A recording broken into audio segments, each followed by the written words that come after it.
먼저 오늘 저녁에 하나님 앞에 정성껏 준비해서 찬양으로 영광 돌려주신 우리 모든 교사 선생님들에게 참 감사한 마음이 있습니다.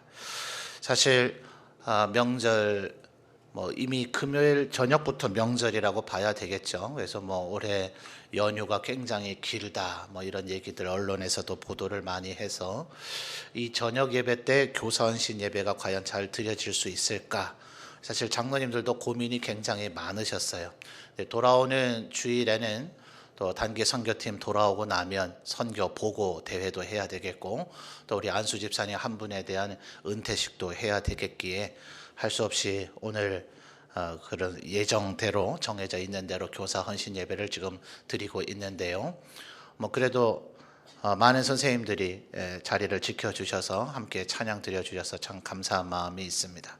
아무래도 외지에서 우리 지역으로 와서 살고 계신 선생님들은 이미 가족 또 고향 따라서 이미 지난 금요일이나 토요일 어간에 가셔서 오늘 그쪽에서 아마 주의를 지키지 않겠나 싶은 마음이 있는데, 어떤 면에서도 우리 선생님들이 늘 최선을 다해 주셔서 참 감사한 마음이 있습니다. 어떤 면에서는 우리 교사 선생님들에게 더 특별한 헌신이 좀 요구될 필요가 있을까, 이런 생각을 많이 합니다. 왜냐하면 제가 이 헌신 예배를 준비하면서 곰곰이 이렇게 생각을 해볼 때에 현재 2016년 우리 교회 주일학교가 유치부에서부터 청년부에 이르기까지 실출석 인원만 한 160에서 170명 이상 되죠. 재적 인원은 이미 200명을 넘어서고 있습니다. 이럴 때 아멘 한번 하십시오. 지금 전국에 이런 교회가 이미 흔하지 않거든요. 안타깝지만 정말 우리 교단뿐만 아니라 우리 합동 측, 그 다음에 통합 측, 이 양 교단이 이런 통계치를 교단에서 내놓고 있다면 전국교회 90% 이상이 이렇다고 해도 과언이 아닐 겁니다.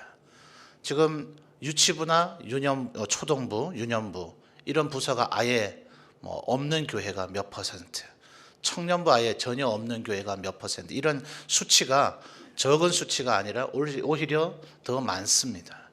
그러다 보니 아예 교사라고 하는 직함이 교회 안에서 아예 없어져 버린 지금 교회도 있고, 이런 교사 헌신 예배를 아예 못 드리는 그런 교회들도 있습니다.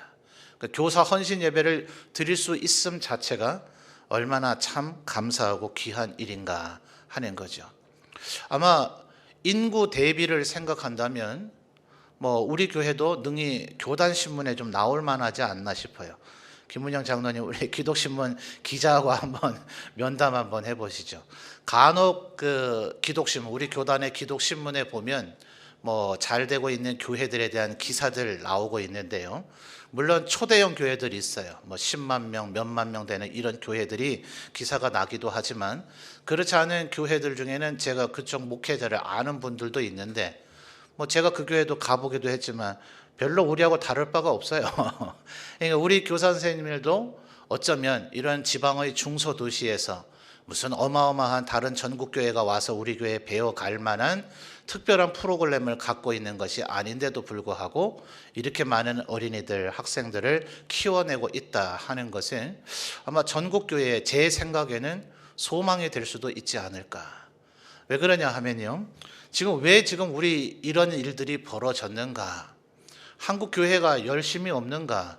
아니에요. 전 세계에 있는 모든 교회들이 우리에게 얘기하는 것처럼 우리는 굉장히 열심히 특심했던 그런 교회들이고, 우리 한국 사람들 말이죠. 지금도 그것은 변함이 없습니다.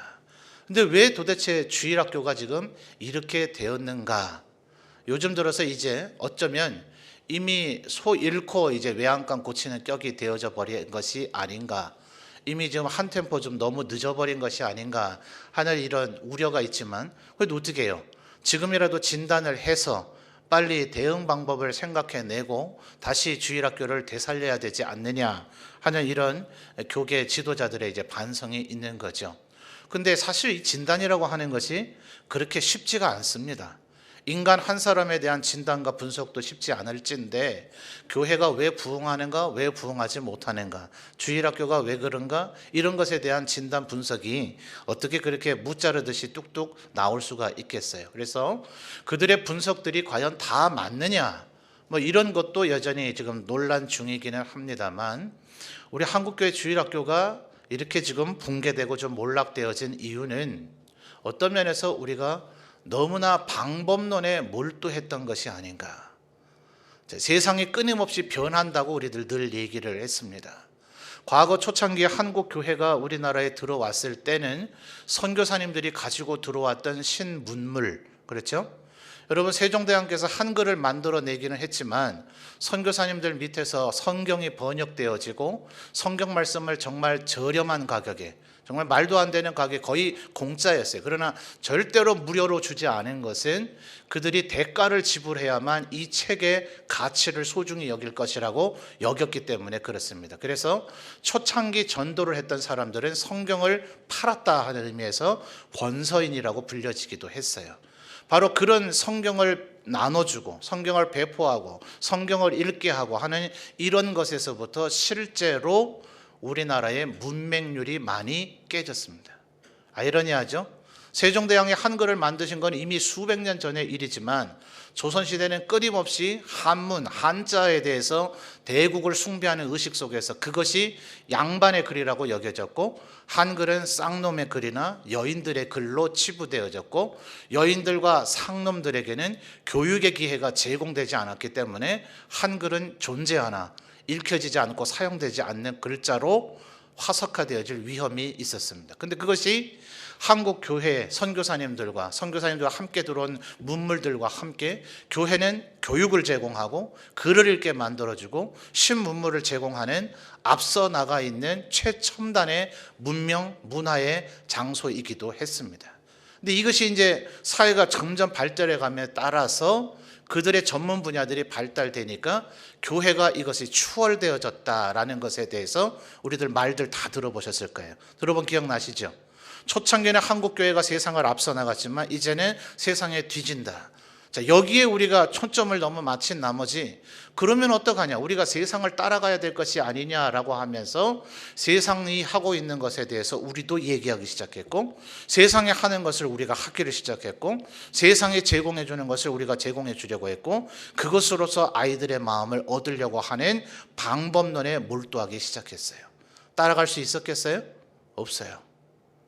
세상은 우리가 생각하는 것보다 훨씬 더 많이 발달되어져 있었고, 그 모든 것들이 교회가 수용하거나 채용할 수 있는 것들이 아니었어요. 초창기에는 그 모든 것들이 분화가 덜 되어졌기 때문에 교회 안에서 소위 종합예술이 이루어졌죠. 우리나라의 지금 연예인들 가운데 기독교의 베이스를 둔 사람들이 굉장히 많습니다. 교회에서 성가 연습하면서 음악적 재질을 깨달아서 가수가 되거나 뮤지컬 계통으로 진출한 사람들 굉장히 많습니다. 연예인들을 교회에서 키워냈다고 해도 과언이 아닐 정도입니다. 근데 지금 그게 가능하겠어요? 지금은 안 되죠.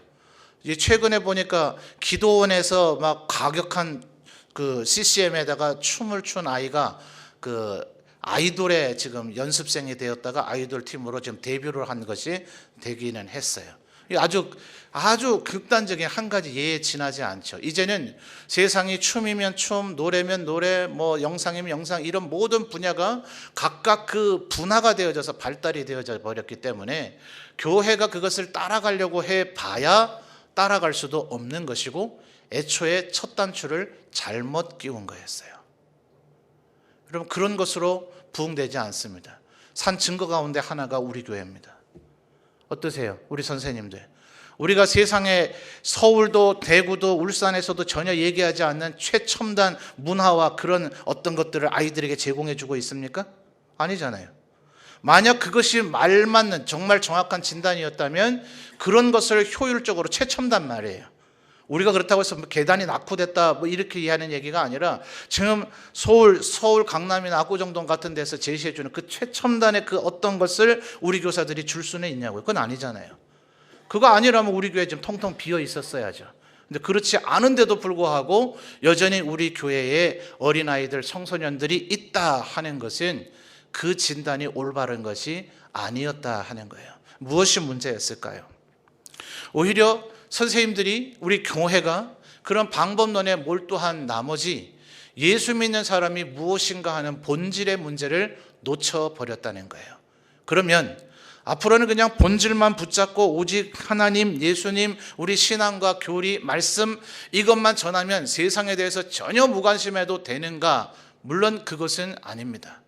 끊임없이 세상이 어떻게 흘러가고 있느냐 하는 것을 알기는 알아야 되는데, 그래서 복음은 변하지 않지만 복음을 입어놓은, 포장해 놓은 그릇 혹은 복음을 입어놓은 옷은 끊임없이 변화되어져야 된다 하는 것이에요.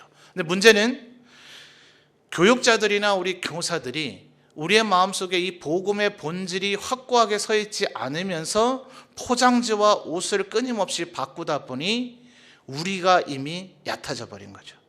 우리가 이미 약화되어져 버린 거죠.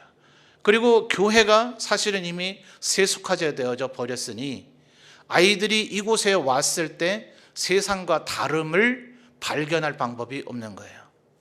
세상과 확연하게 달라야, 세상이 아닌 그 가치를 이곳에서 찾고 발견할 수 있어야 이곳이 세상이 아니구나, 이곳은 하나님의 나라, 하나님의 영역이구나 하는 것을 정확히 알 수 있을 텐데, 세상을 흉내내긴 했으나 세상을 따라가지는 못했고 세상과 다른 무엇이 있는가를 찾았는데 세상과 다른 것이 발견되어지지 않으니 이곳에 머물러 있었어야 할 이유가 없었던 것이 아니냐, 이렇게 지금 진단을 하고 있는 겁니다. 아까 서두에도 말씀드렸다시피 이 진단이 과연 맞느냐에는 여전히 토론이 진행 중이고 모든 개교회마다 이 진단이 맞다라고 들이댈 수만은 없어요. 왜냐하면 대도시와 중소도시 이런 것이 또 좀 상황이 다르고요. 또 그 교회를 구성하고 있는 현재 구성인원들이 누구냐에 따라서 그 나타나고 있는 양상이 또한 다르기 때문에 모든 전국교회에 일반화되어질 수 있는 것은 아니더라 하는 것이에요. 그래서 그러나 저는 오늘 이 저녁에 우리 선생님들에게 말씀드리고 싶은 것은 그 진단이 맞든 그르든 간에 성경적으로 볼 때 우리가 복음의 본질을 붙들어야 되는 것은 분명한 것이 아닌가. 그죠? 아이들에게 우리가 무슨 노래하는 방법을 가르치려고 교회가, 주일학교가 있는 것이 아니죠. 이곳에서 아이들이 가정에서 얻지 못하는 혹은 학교에서 얻지 못하는, 친구 관계에서 얻지 못하는 인간관계의 기쁨을 이곳에서 맛보게 해주는 것이 필요할 수는 있지만 그것을 위해서 교회가 존재하는 것은 아니죠. 그죠? 아이들이 이곳에서 소망을 키우고 이곳에서 꿈을 갖도록 만들어주는 그런 것들이 필요하긴 하지만 그것을 위해서 우리가 존재하는 것은 아니죠. 그 아이들을 하나님 앞으로 인도해야 되고 그의 영혼이 하나님을 만나야 되고 그리고 나서 그 모든 것들을 또한 놓치지 말아야 되겠다 하는 것입니다. 앞서 말씀드렸듯이 우리 점천제일교회는 지금도 굉장히 잘하고 있어요. 오히려 제가 기독신문의 기자분을 초청해서 한번 취재하시라고 요청드리고 싶을 정도입니다. 그러면 더 이상 여러분에게 드릴 말씀이 없잖아요. 그렇죠? 근데 왜 오늘 이 저녁에 여전히 설교를 하느냐 하면 우리 지역에 유치원 나이 또래의 아이들, 그리고 초등학생들, 중고등학생들, 청년들이 우리 교회나 다른 형제교회들에 나오고 있는 아이들만은 여전히 아니기 때문에 그래요.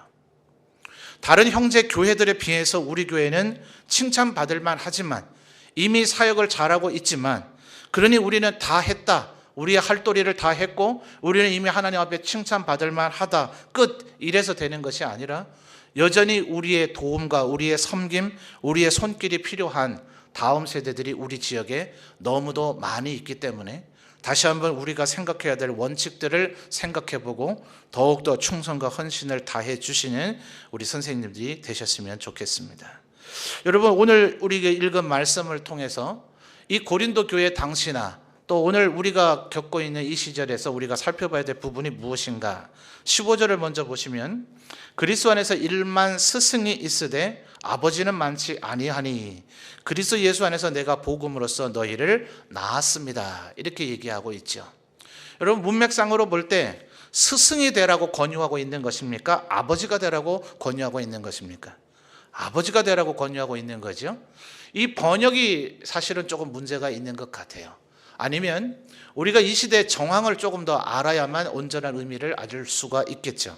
이 자리에도 학교, 우리 교회 학교 말고 세상 학교의 교직에 몸을 담고 계셨거나 그랬던 분들도 계신데, 그렇지 않다 하더라도 우리는 군사부 일체라고 하는 그런 전통 속에서 살아왔던 사람들이기 때문에 스승님을 별로 지금 평가절하하는 것 같은 이 15절 표현에 좀 당혹감을 느낍니다.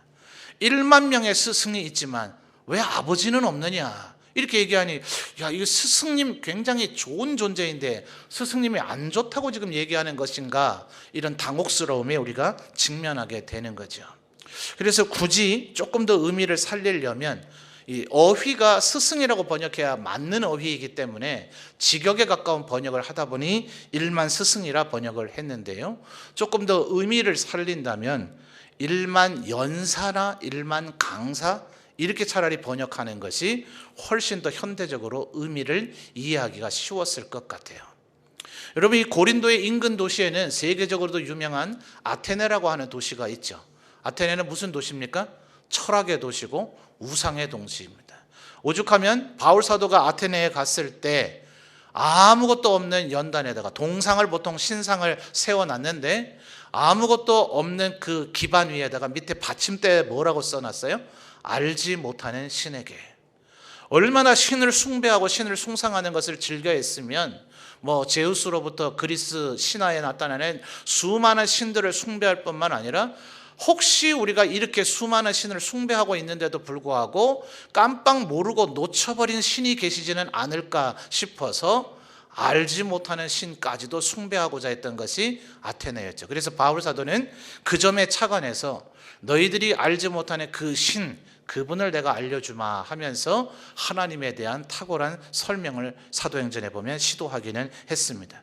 그런데 그 아테네는 그 신들에 대한 숭배 못지않게 철학의 사상이 발달되어져 있었죠. 그래서 아테네인들을 사도행전에 보면 뭐라고 평가하고 있습니까?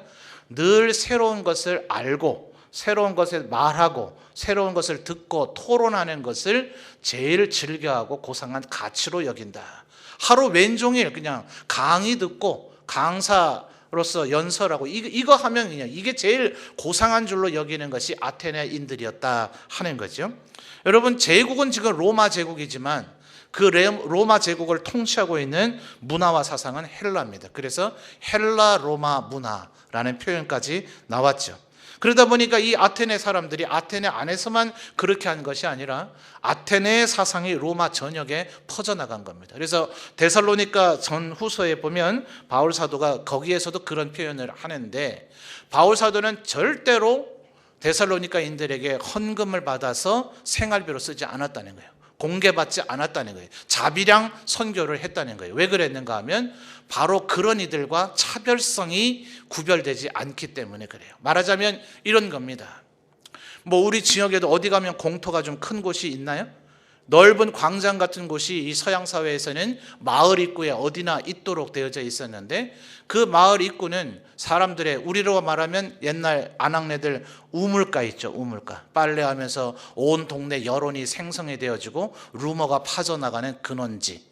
이게 이제 서양 사람들에게는 광장터입니다. 그 광장에서 정치도 이루어지고 재판도 이루어지고 여론과 문화가 형성이 되는 거예요. 그리고 거기에 이제 떠돌이 연사 강사들이 와서 무엇이든 그냥 근거 없을 수도 있고 검증 안 될 수도 있고 사실은 과장되기고 거짓말에 근거한 연설도 가능한 거죠. 왜요? 오늘 한 번 말해서 돈을 받고 그 자리를 떠나가면 언제 다시 올런지 기약이 없어요. 다시 오지 않을 수도 있어요. 세계에는 도시가 많으니까요.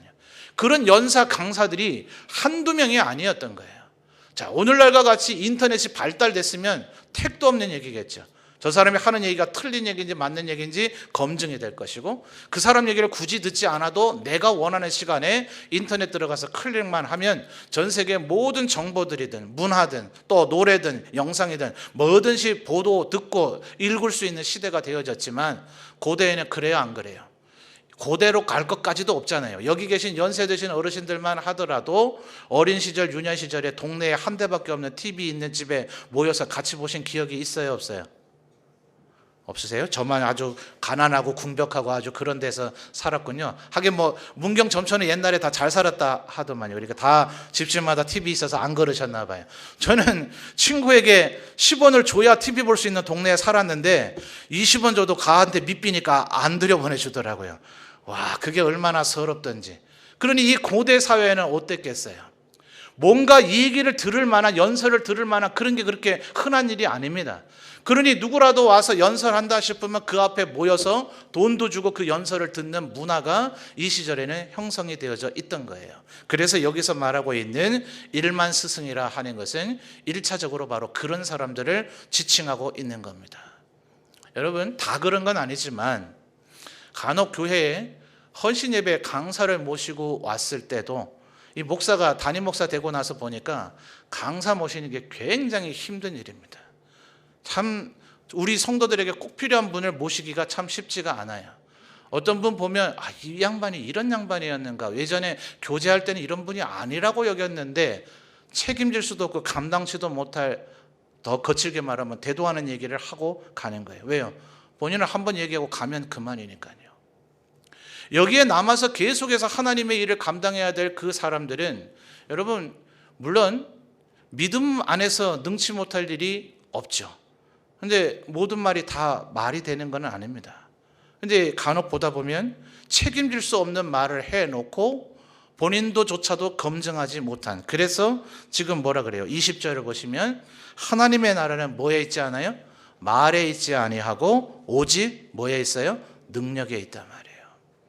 왜 그러니 이제 지금 15절에서 스승이라고 하는 표현이 우리들이 존경하는 그 스승님을 얘기하는 게 아니라 그냥 연설 한번 하고 돈 받아 먹고 가는 그런 사람들을 지칭하고 있는 표현이라는 걸 아시겠죠? 자, 그런 사람들, 듣지 않고자 하는 사람에게 굳이 말할 필요가 있습니까? 없죠.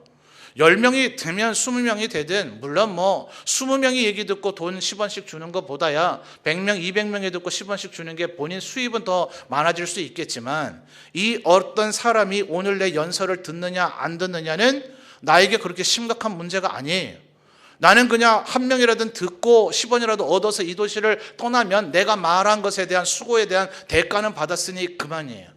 근데 이곳에 계속해서 있는 교회 지도자들, 이곳에서 그들을 키우고 하고자 하는 스승님들, 진정한 선생님들 말입니다. 그리고 그들의 부모님들은 그래요?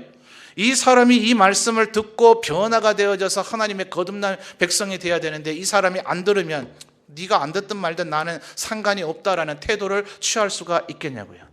절대로 그럴 수가 없죠. 거기에서 바로 스승님과 아버지가 나눠지는 겁니다. 이 연사 강사들은 누가 듣든 안 듣든 상관이 없어요.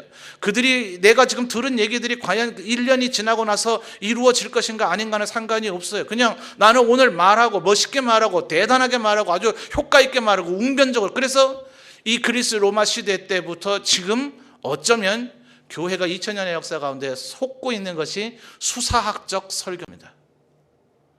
여러분의 귀에 솔깃하게 들려지면, 아주 호소력 있게 들려지면, 아니면 이 말의 톤이 계속 동일한 톤으로 얘기하면 사람들 졸린다 그러죠. 큰 소리로 얘기도 좀 했다가 말이죠. 안 되는 것 같아서 이렇게 속삭이는 듯한 얘기도 했단 말이죠. 이런 식의 테크닉을 쓰면 와, 정말 저분의 얘기는 뭔가 잘 들리는 것 같다, 여기에 속는 경우들이 굉장히 많단 말이에요. 여러분, 하나님의 나라는 말에 있는 것이 아니라 오직 뭐에 있다고요? 능력에 있다고요. 듣든지 안 듣든지 그 사람을 내 자식이라고 여긴다면, 이 아이가 하나님의 말씀에 따라 변화되지 않으면 2번 시도해보고 3번 시도해보고 10번 시도해보고 20번 시도해봐서 안 되니까 에이 그래 그만둬, 너는 안 되는가 봐 하고선 버려두겠냐고요. 그런 부모가 있겠냐고요. 물론 요즘 가끔씩 사회의 사건 이슈들이 이렇게 드러나면서 정말 저 사람이 부모가 맞는가, 정말 인간의 심령이 패역해질 대로 패역해진 시대가 되어져 버렸기는 합니다. 그러나 전통적인 우리가 알고 있는 그 부모님의 마음은 과연 그렇겠느냐 하는 거예요. 그래서 그 아이에게 얼마나 효과적으로 능력 있게 무슨 근사한 말을 하는 것이 아니라 그 아이가 변화될 때까지 끝까지 그를 붙들고 사랑하고 섬길 수 있는 뚝심이 있는가. 교사들에게, 하나님의 교회 지도자들에게 요청되어지는 것은 바로 이러한 덕목이다 하는 겁니다. 여러분, 이 고린도가 아테네의 인근에 있어요. 가까이에 있습니다. 그 어떤 도시보다 가깝습니다. 그러니 로마 제국 전역에 이런 풍토가 확산이 되어져 있는 것에서 고린도 교회가 영향을 안 받았겠냐고요. 바로 아테네 지척에 있는데요. 그러니 그 어떤 신약 성경에 나타나 있는 교회보다 고린도 교회는 아테네적인 이 성향에 굉장히 영향을 많이 받았습니다. 그래서 말에 능한 자, 말 잘하는 자, 그리고 능력이 있는 자, 뭔가 근사한 듯한 매력을 주는 사람들이 고린도 교회에서는 굉장히 인기를 끌었고 그들 사이에 다툼과 갈등이 많았어요. 왜요? 너무 잘난 사람들이 많다 보니까. 차라리 한 명, 두 명만 잘나고 나머지는 좀 어리석거나 평이하면 그 잘난 사람 말에 다 따라갈 것인데 전부 다 잘나다 보니 잘난 사람의 특성이 뭔지 아십니까? 계속해서 내가 잘남을 인정받아야 돼요. 내가 이 사람보다 더 탁월하든지 내가 이 사람보다 월등하게 탁월하지 않으면 보다 쉬운 방법이 있죠. 뭐예요? 이 사람을 깎아내리면 되는 거죠. 뭐에서부터 이 성향과 이 마음이 비롯될까요? 교만이 베이스가 될 때 이것이 됩니다. 왜요? 하나님이 이 모든 일에 능력을 내게 주셨고 하나님이 이 모든 일을 이루셨다는 것은 그것을 믿고 고백하는 사람은 내가 드러나야 될 필요가 없습니다.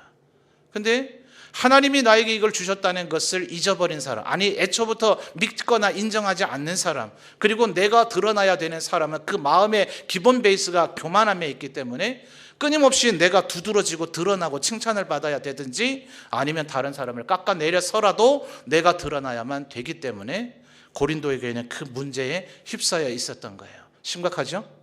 외부로부터 들어온 이 아테네적인 사상과 그들 마음속에 있는 그 잘남과 교만함이 그들로 하여금 수많은 능력 있는 사람이 많았음에도 불구하고 재능 있는 사람이 많았음에도 불구하고 성경적인 표현으로 하면 은사 있는 사람이 많았음에도 불구하고 그들은 열매가 많지 못했다 하는 겁니다. 그러니 우리 선생님들 기억하십시오. 교회를 지탱해 나가고 주일학교 아이들을 잘 키워낼 선생님들은 능력 있고 대단하고 잘난 선생님들이 아니라 원칙과 기본기에 충실하고 인내하고 그 자리를 꿋꿋이 지키는 선생님들이신 줄 믿습니다. 그러니 우리 전천제일교회 우리 모든 선생님들은 이미 그와 같은 하나님의 은혜가 우리에게 깃들여져 있는 줄 믿습니다. 그러나 제가 오늘 저녁 여러분에게 그럼에도 불구하고 다시 설교하는 이유가 무엇이라고요? 이것으로 만족할 수가 없으니까. 아직도 우리의 손길을 기다리고 있는 영혼들이 우리 지역에 많이 있으니까. 우리가 그들을 더 섬겨야 되니까 지금 하고 있는 이 상황에서 만족하지 말고 더욱더 조금 더 하나 더 힘을 쏟고 더 하나님 앞에 헌신하여서 더 많은 열매, 더 많은 추수를 거둬들이고 더 많이 부흥하는 우리 모든 주일학교가 되었으면 좋겠습니다.